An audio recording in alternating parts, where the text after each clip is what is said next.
Friday, everyone. Your real worth isn't defined by your net worth. What makes you valuable is how you use what you have been given. All of us have gifts. Make sure you're making the most of yours. Have an amazing Friday.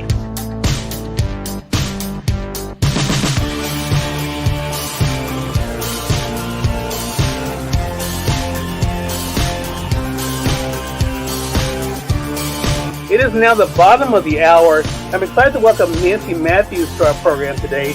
Nancy is an author of a book. I'm going to go ahead and highlight it in the carousel for you guys. There it is, The One Philosophy. I want to talk to Nancy not only about the re-release of the book, but also what it's been like for her to share the message with all of you guys. Nancy, great to have you on with us. Hello, hello, hello. So happy to be here.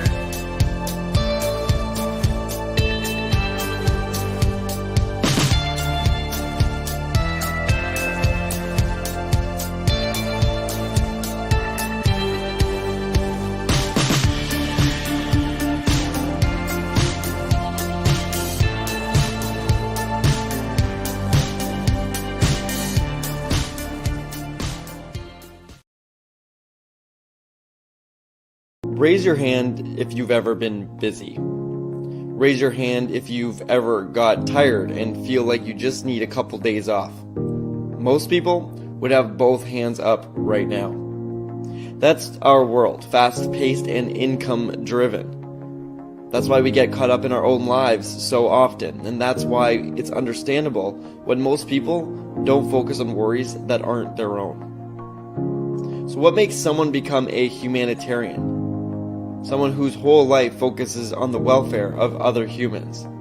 When you go back and you see kids that were living on the streets, kids had no structure, they had no routine, people who had nothing, they didn't have meals. When you see that they're all of a sudden they're waking up, they have structure, they have something to do, they have a meal in their belly, their life changes completely. They, like I said, their self-esteem changes, their self-worth, their ability to know who they are in the world and what they have the potential of becoming, you know, to give that hope, to give that dream, and then to watch people actually use that to do good for themselves and others it's amazing. It becomes an addiction. And with Serena's help, we'll find the meaning of life to a humanitarian.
Good morning.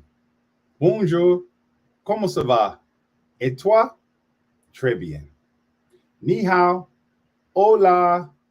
Buongiorno. Bienvenue. Wan Ying. Bienvenidos. Benvenuta. And welcome. Welcome to another exciting episode of Gem Hunter Stories. My name is Barry B. Mixon, and I am a gemological storyteller. And each week, what I do is I take the concepts and techniques that are used to appraise jewelry and gemstones, and I combine it with the art, science, history, and magic of gemstones, precious metals, and fine jewelry. And I use it as a template, as an inception point, as a bridge to help you begin to discover the value of your own stories. And not only your stories, but the stories of your friends and family, the people around you. You ever have, Barbara, go ahead and bring up my screen. You ever have one of those moments in your life when you begin to understand? You begin to understand what it is that you hear something or you see something, you watch a movie, and it just begins to make sense to you. Well, for me, it happened some time ago. And today what we're going to talk about is the color of red. We're going to continue on with the conversation that we had last week. For those of you who are new to my show, thank you so much for coming. This is Gem Hunter Stories, and this is the month of July. So July is the birthstone for July is ruby, and ruby is a spectacular gemstone. But I want to get you to begin to understand the importance of rubies. And as I was saying, have you ever had that moment in your life where you where things start to make sense to you, where you hear something or see something, watch a movie, read a book, read a quote perhaps, and it just makes you go, where else can I apply that? Where else can I use that concept and see how that concept works in other places? And for me, it happened several years ago, literally 2007, when I started studying appraisals, how to appraise a piece of jewelry. And there's a principle right in the book. I have the book right here. This is the American Society of Appraisals. This is book number 1, PBGJ 201. 201, the first class, when you decide to become an appraiser of gemstones in particular. And it's called this is principle number 1, the principle of progression and regression.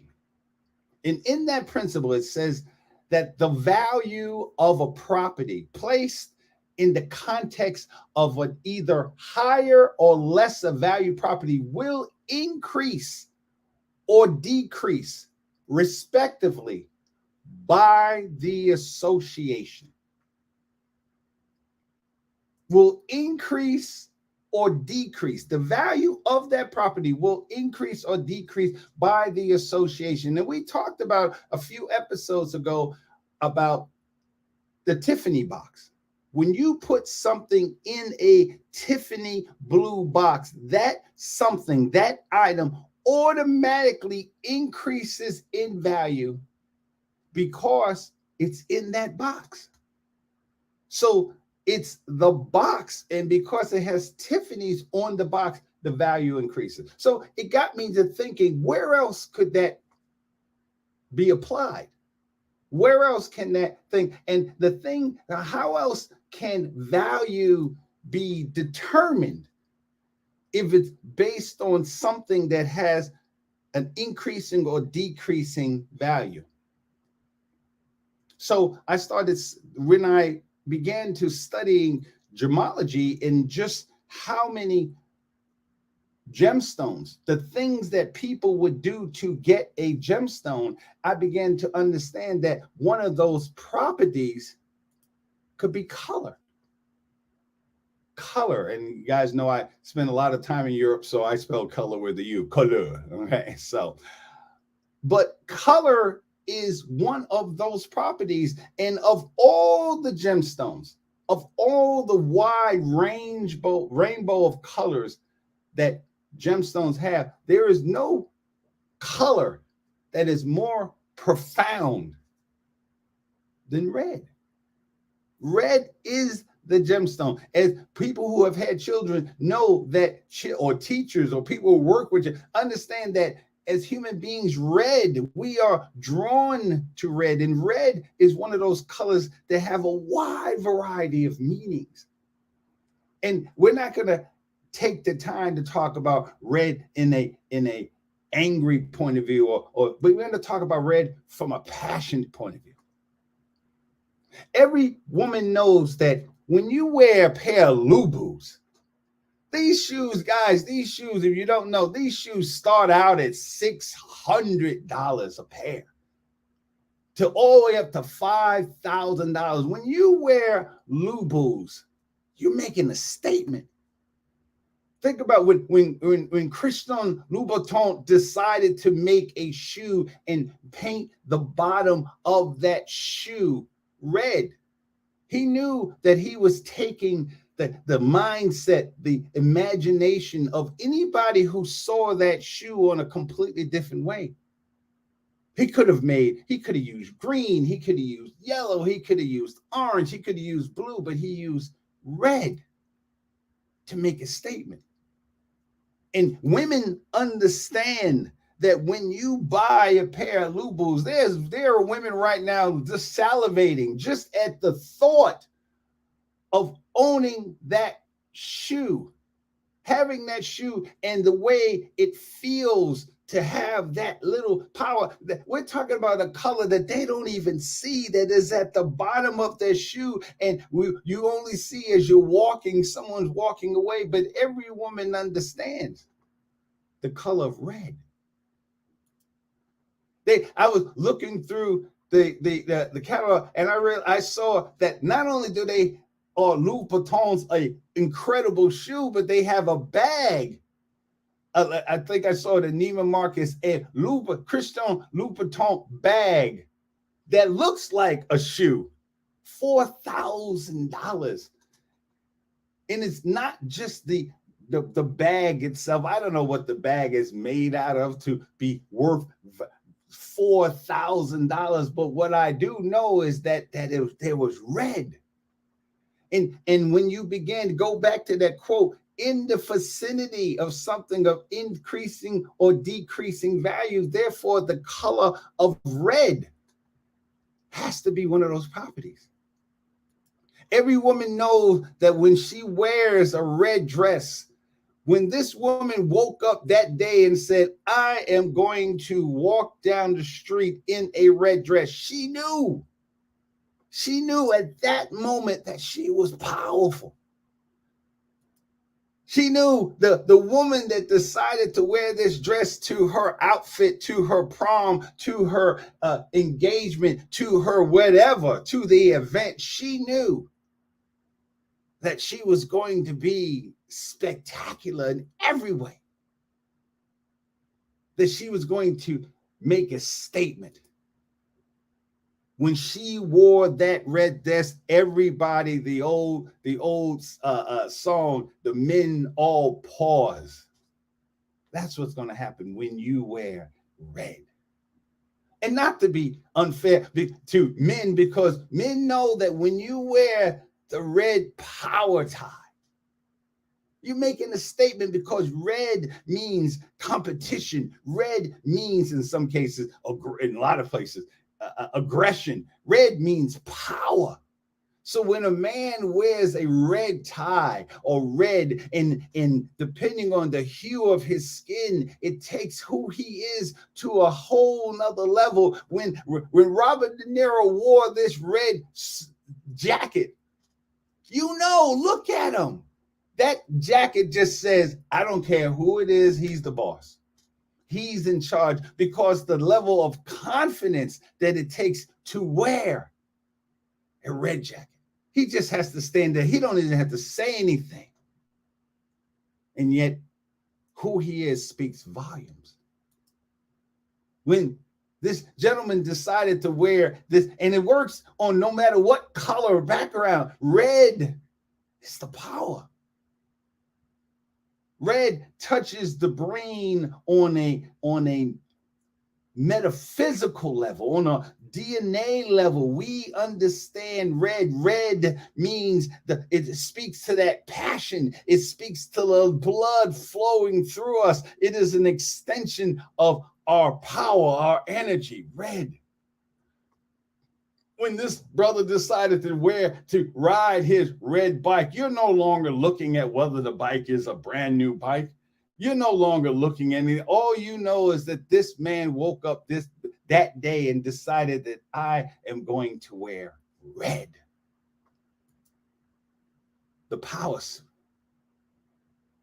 We don't know anything about this guy, but we know that this gentleman exudes confidence. exudes power. We feel he would be the one that we would ask a question just because he is wearing that red tie so confidently.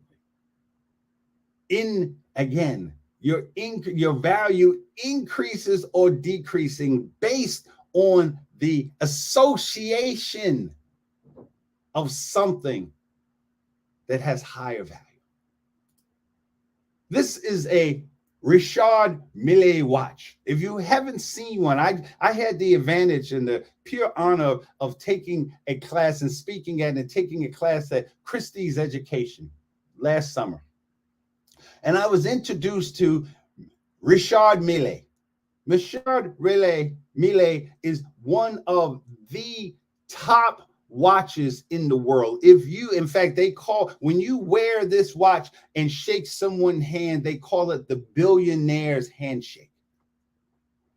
This watch, Richard,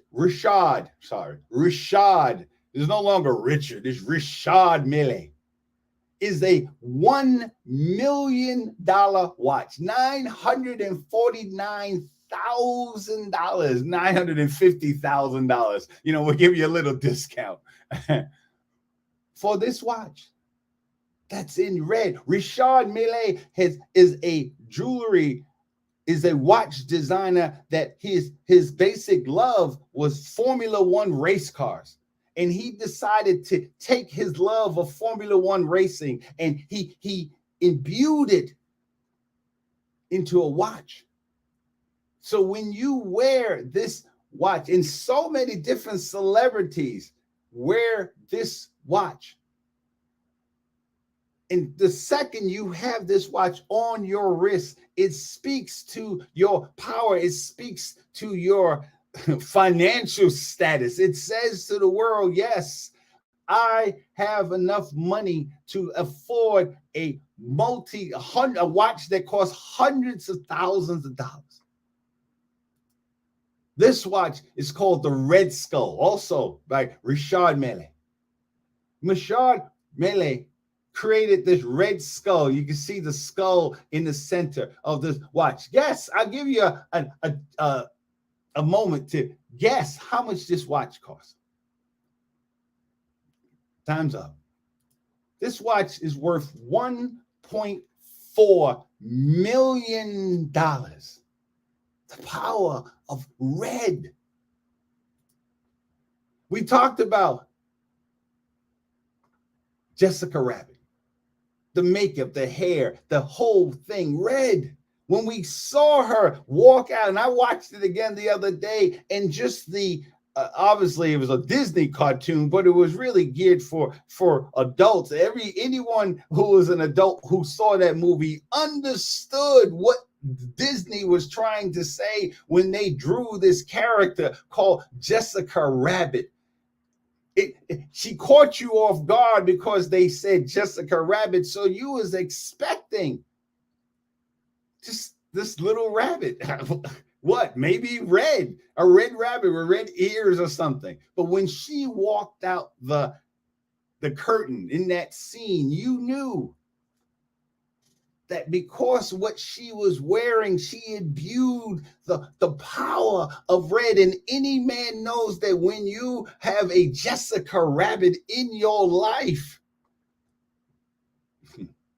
life is different. It may not be that at home, but when you walk down the street holding this woman's hand and she's in red with that type of power, her red lipstick, her nails, her hair, that is what you are saying. And not saying, ladies, that you can't wear blue, yellow, purple, green, but when you wear red, it says something. Red speaks to, for men, red is a color of power, but for women, red is a color of fertility. The red heightens the reaction your skin has, the reddish hue in your cheeks and your lips. That's what red does. So when you wear red, you're bringing those deeper qualities out. Even the Roadrunner and Coyote, look at the color of the rocket from Acme. It was red.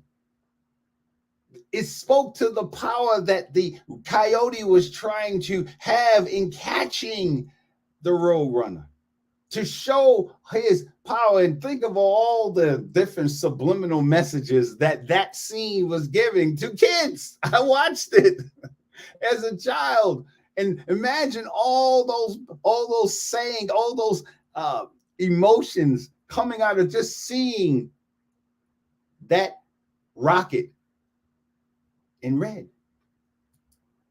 For me, the understanding of red happened May 25th, 1977. That scene when Darth Vader first came out, and you saw him not only in black, but with the red lightsaber.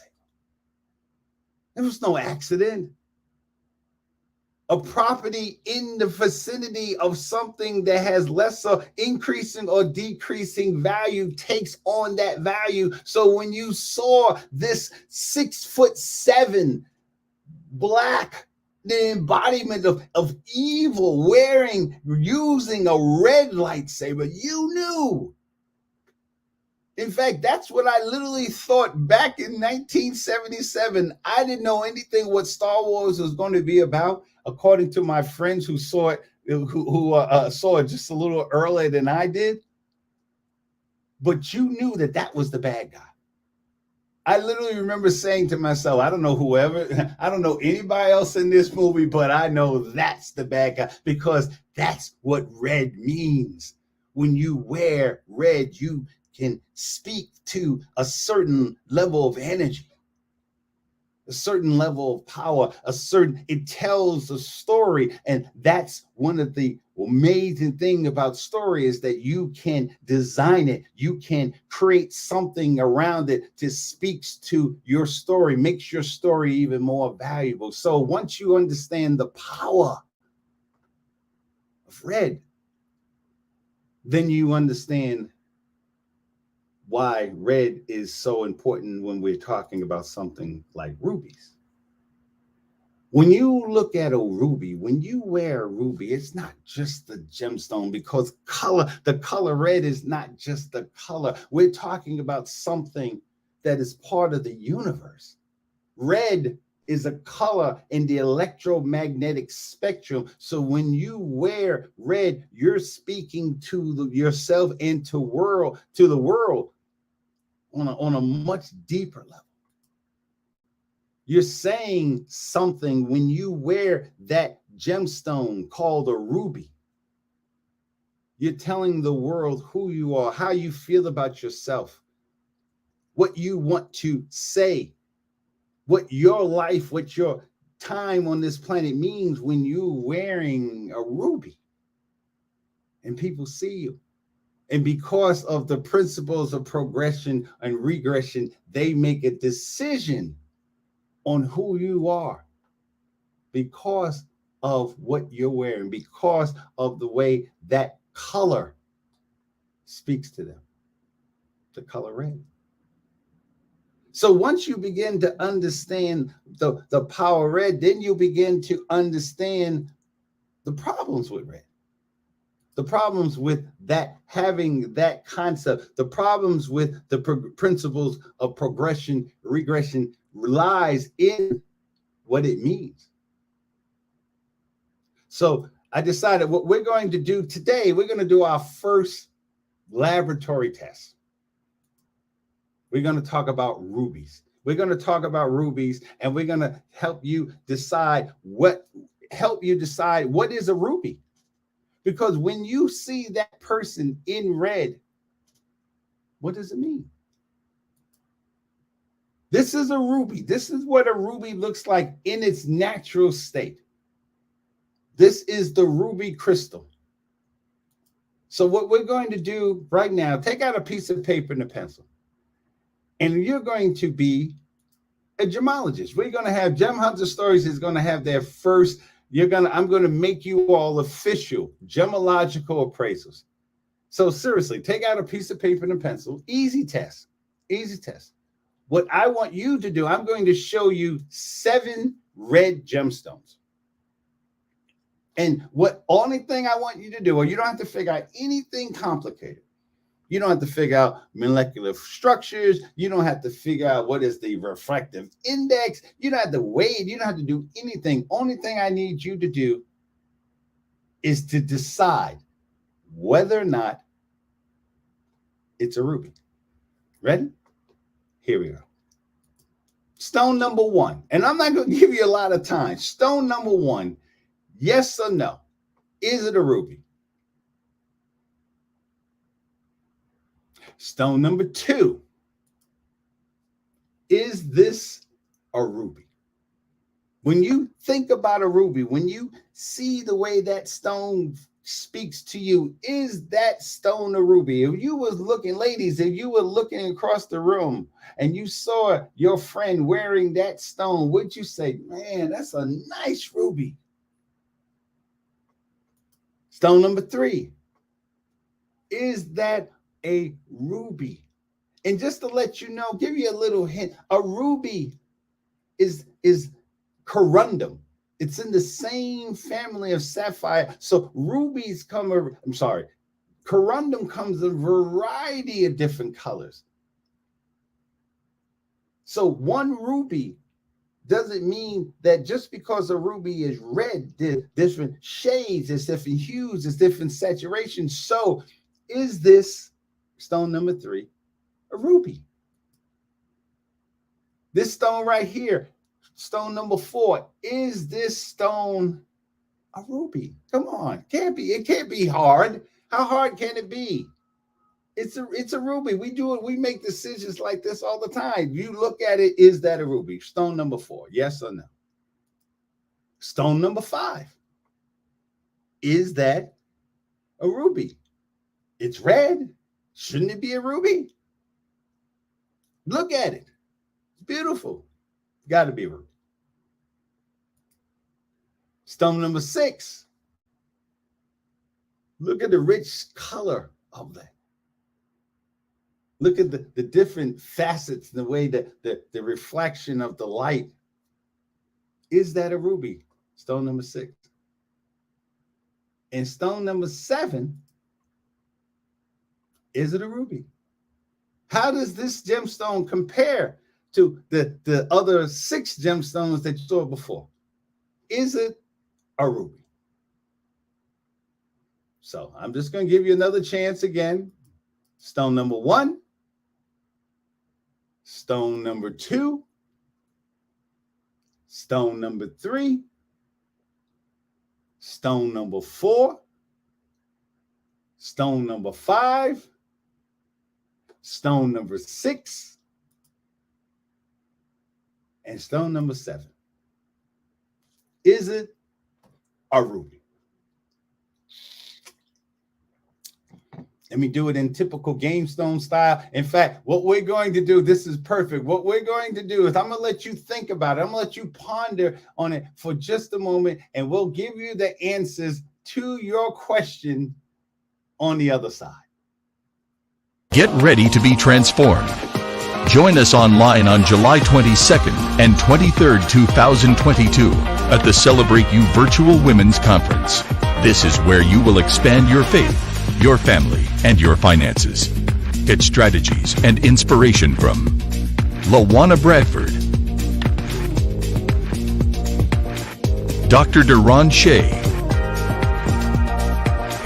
Barbara Beckley, Shay Brown,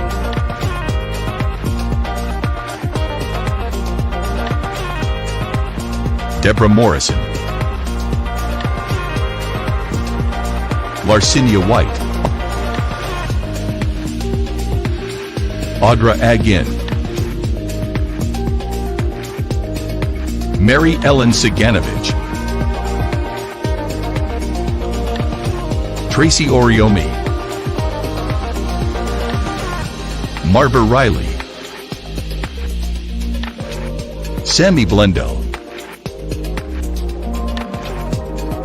Wendy Corner,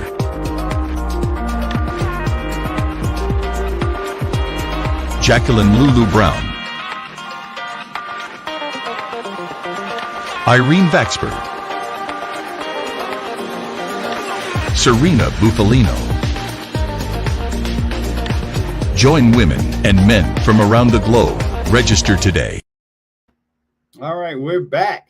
All right, got it. And that function looks like it's going to be an event. It looks like it's going to be awesome. I highly recommend you taking time to check it out. Please donate. It's for a really important cause, and I think you're going to get a lot out of it. So let's back to the burning question: is this or is this not a ruby?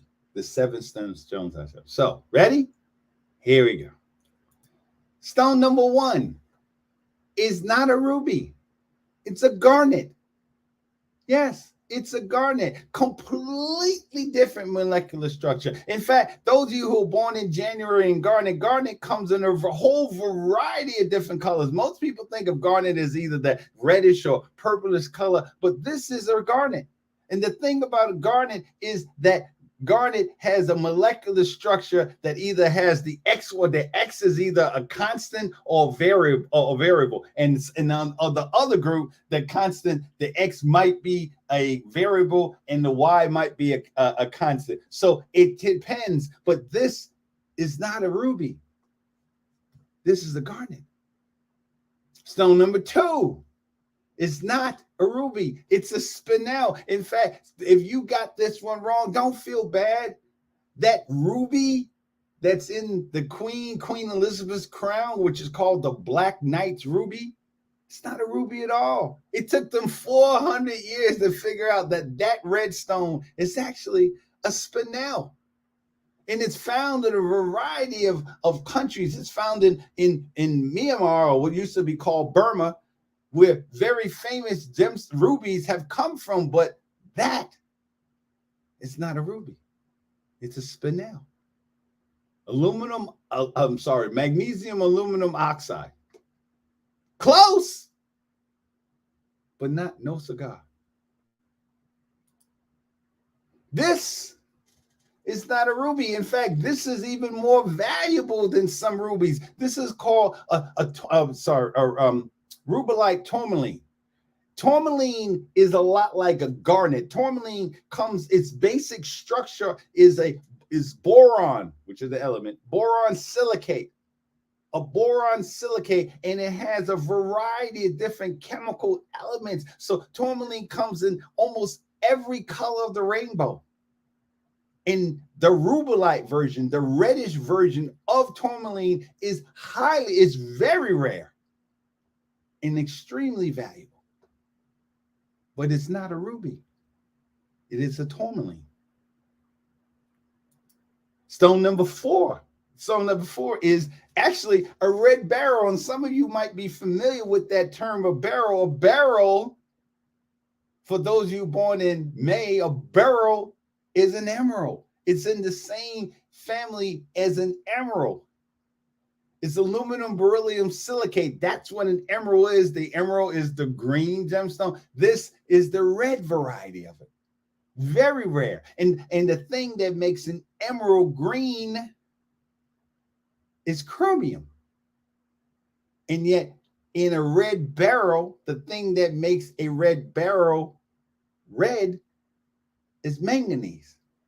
Completely different element that gives it that rich, beautiful color. And it's gorgeous, but it is not a ruby.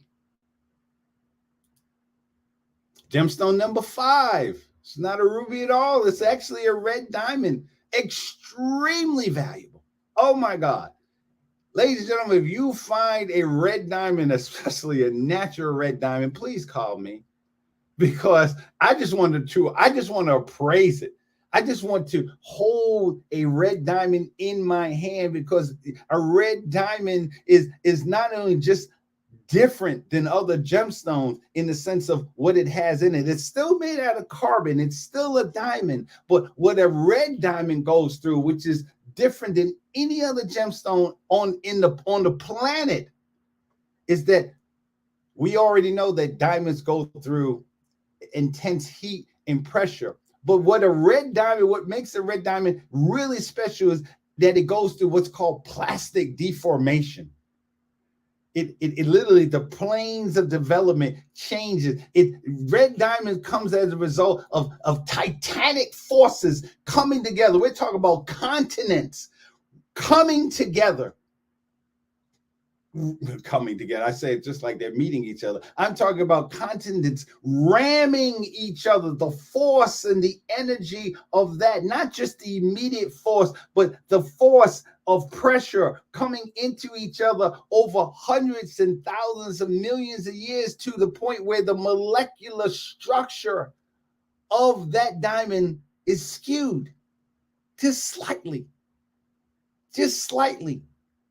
So that means that any light that comes through that gem material is now the color of red. Out of every maybe 150 to 200 diamonds that are found, only one will be red. So although this is a beautiful gemstone, it is not a ruby. Stone number 6. It's a Swarovski crystal. It's a crystal. And Swarovski crystals, their secret, their chemical composition is secret. But what I can tell you, it's basically quartz. It's quartz, and they mix in other natural elements. And 32% of a Swarovski crystal that costs a really high quality Swarovski crystal is not extremely, but it's very expensive. Those of you who haven't know what you've paid for, know what the value of a Swarovski crystal is, and yet 32% of it is made out of a toxic element, at least something that's toxic to us. Is when you wear it, it's not, but lead by itself is a toxic element, but yet when you put it in that configuration, it's red. It's beautiful. It has light performance. Those of you who wear Swarovski crystals, or you see the ball drop on New Year's Eve, those are all Swarovski crystals. So we know the light, the way it interacts with the light. We know how it feels. We know what the way it shimmers. But it's not a ruby. This stone number 7 is actually a ruby. A ruby is made up of aluminum oxide. Aluminum oxide. The word ruby comes from the Latin word of ruber, which means red. Aluminum oxide with just a hint of chromium.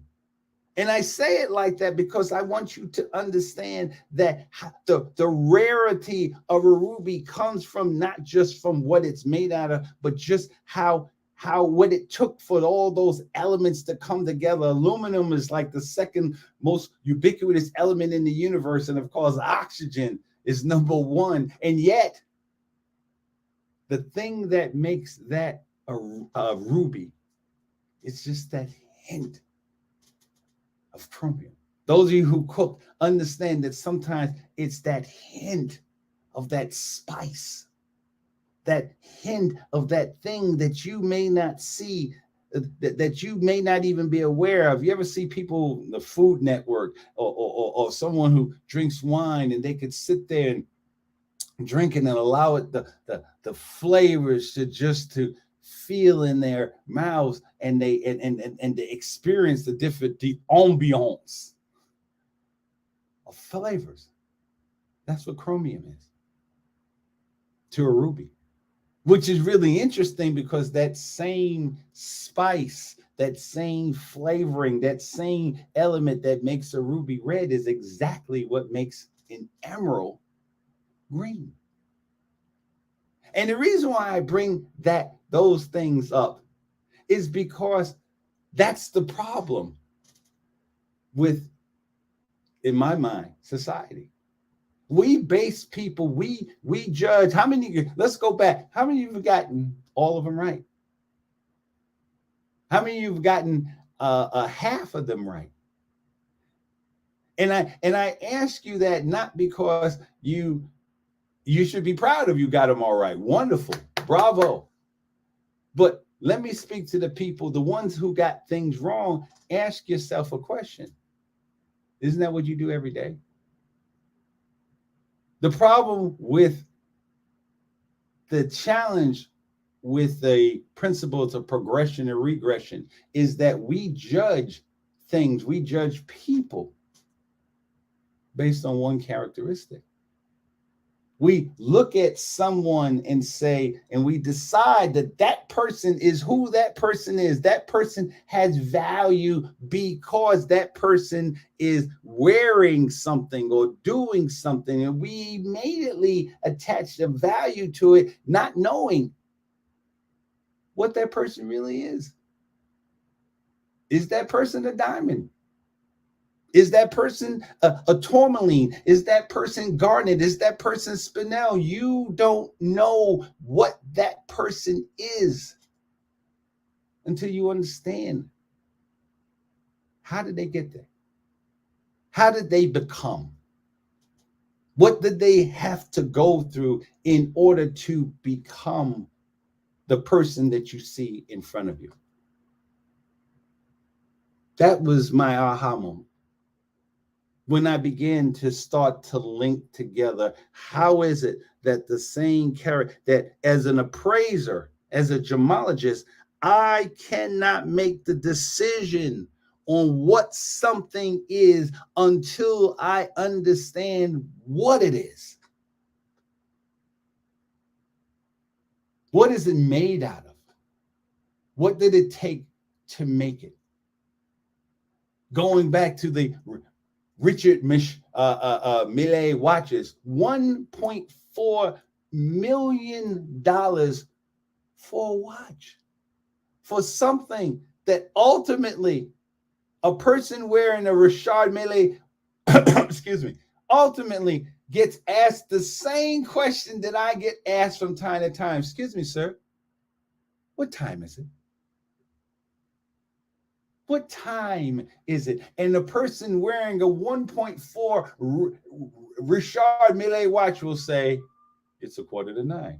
And that person will say, yeah, see, and go on their way.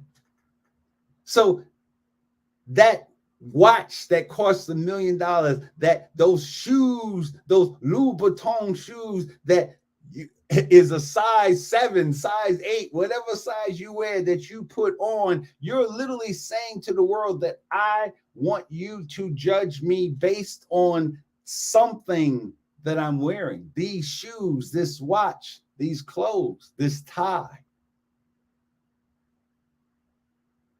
So we use the principle of progression and regression every day. But because we live in this world where value, the concept of value, is becoming marginalized, unfortunately, we don't live by the same principles that I have to live by as an appraiser. How incredible would it be? And I said this last week and I'll say it again, gemology is a perfect world. The things that we have problems with in the human world doesn't happen in gemology. When we look at this ring, as a gemologist, I have to say, when people come to me all the time, look at my ring. And I go, okay. And I never give a spot evaluation. I never say, they'll say to me, people all the time will come to me and say, what's this? And by law, by professional ethics, I never tell a person what it is because I don't know. I don't know what it is. All I see is a beautiful ring with a red stone in the middle and white stones or colorless stones around the outside. I don't know what the metal is that's holding it. It looks like a yellow metal holding the red stone, and it looks like silver metal prongs holding the colorless stones. But I don't know what it is until I understand what it is. What is it? How was it manufactured? What part of the world did it come from? Is that color symbolic of what we think of as far as red? The best color for rubies is called pigeon blood red. So for you to understand what pigeon blood red is, you first have to understand, what does pigeon blood look like? Why would they describe something as pigeon blood red? So make the extrapolation to people. You might be tall, you might be short, you might be black, you might be white, I met a woman the other day who, from the outside, she looked like an Asian woman. I would have thought that had someone asked me who she was, I'd have said, oh, she's Chinese. That's what I would have said, just first glance. But she actually wasn't. She was from Uzbekistan. And she began to explain to me her culture. She began to show me her language. And it wasn't Chinese. It was completely different. So had I made the judgment, had I just said that that's who she is based on looking at her, I'd been completely wrong. And the question is, does she have any less value because she's not Chinese? Do I think of her in a different way because, well, she's not really Chinese. She's from one of those other former Soviet countries. Is that how I judge her? We do this all the time. I live in a country where people are judged. Well, not just in this country, all over the world, but I live in the United States of America where people are judged just by the color of their skin. That never happens in gemology. In fact, if you appraise a gemstone like that, you're in trouble. The first test that I ever failed, and I don't fail tests, the first test that I ever failed in gemology was based on that concept, that I looked at a gemstone and I swore that it was a red gemstone. I swore that it was a ruby. Had to be. Look at it. How could that not be a ruby? And it wasn't. And that's when I began to understand what the beauty of gemology, but also wishing that we had those same concepts in who we are as people.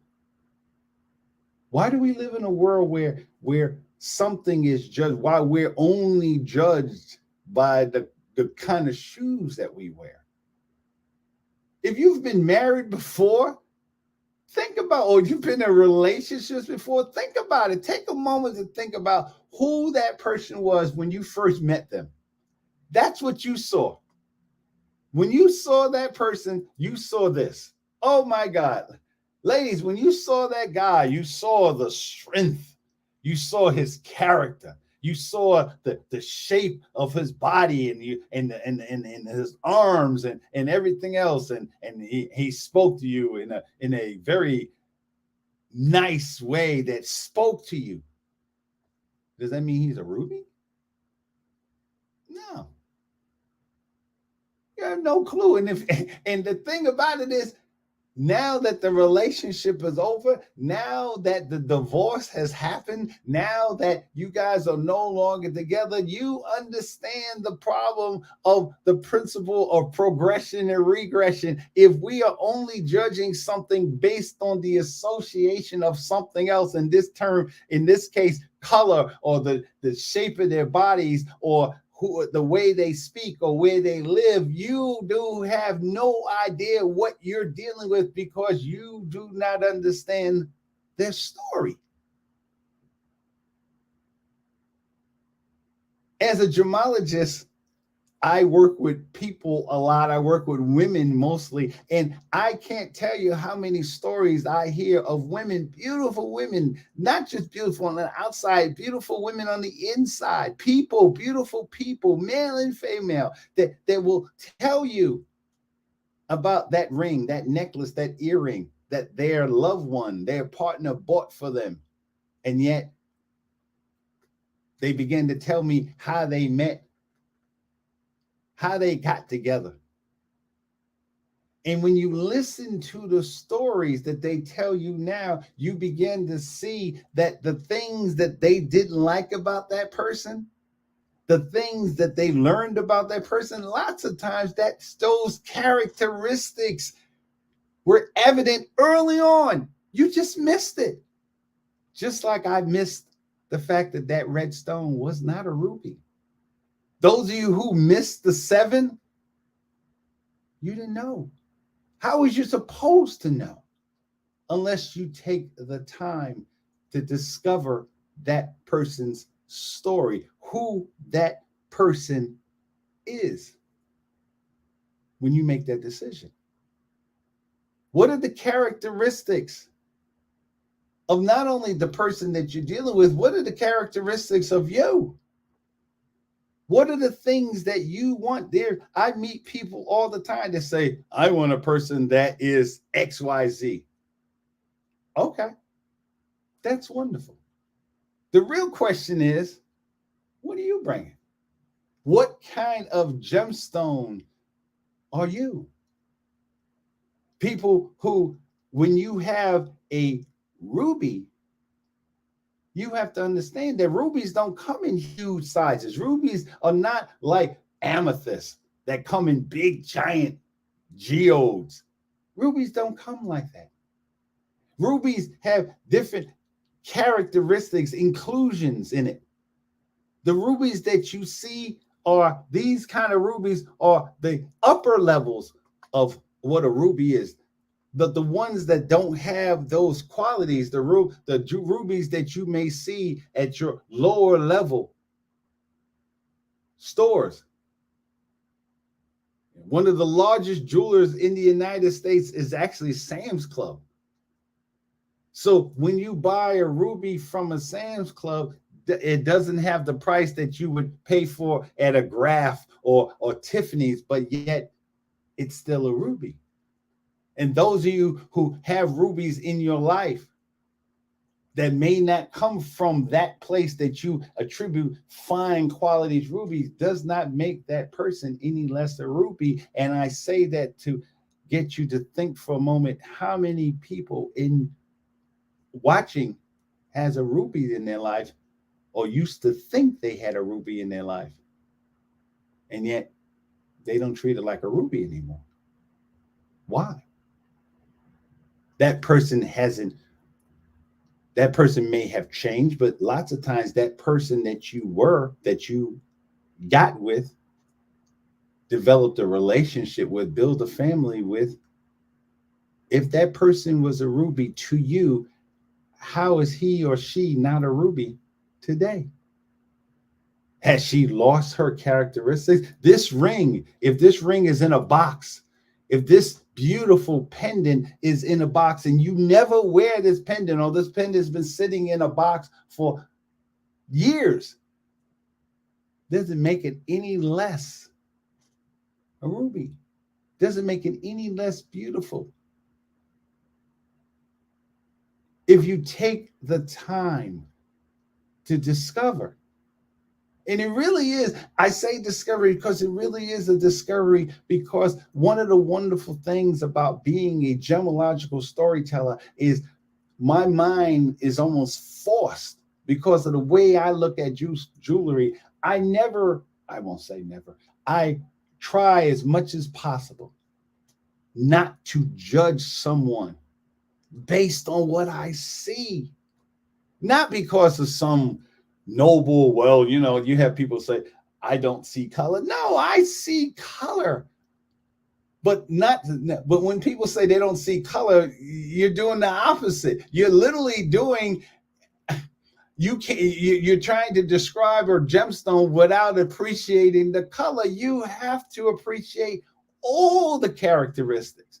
You can't just say, well, it has a hardness. Rubies and sapphires have a hardness of 9 on the mole scale, from 1 to 10. 10 is a diamond, obviously. 1 is like talc, very soft. So when you say a ruby is a 9, how do you know? How do you know that that's a ruby? How do you know? Remember we talked about the different elements of what makes a gemstone, rarity, beauty, durability. That person that you said you thought was a ruby, well, a ruby has a hardness of a 9. It's very durable. The person that you married is not a ruby. That person might have the characteristics, a red beryl, because of the beryl, the hardness of a beryl is a 7. So if you were looking for a ruby that has the characteristics of 9, you didn't get it. And that's not the fault of the person who you got with. It is partially your fault because you didn't see it. You didn't take the time to discover what that person was. You didn't take the time to figure out, are you actually in the possession? Are you in the vicinity of someone that has increasing value? And I'm not saying that just outwardly. You have to do that within yourself. A ruby understands what a ruby is. A ruby understands that what it is. It doesn't need someone to tell them it's a ruby. It understands what that from something as basic as aluminum oxide with a hint of chromium ultimately becomes this. So, as I always say, my name is Barry B. Mixon, and I am a gemological storyteller. And what I want you to do today, in each and every day, is to take time to discover the value of not just your woman's story, but everyone's story. Who that person is. So until next week, we will talk more about red and rubies, because there's so much. I'll tell you a wonderful story about rubies and how rubies have affected the world. And until then, au revoir, atetela. See you later.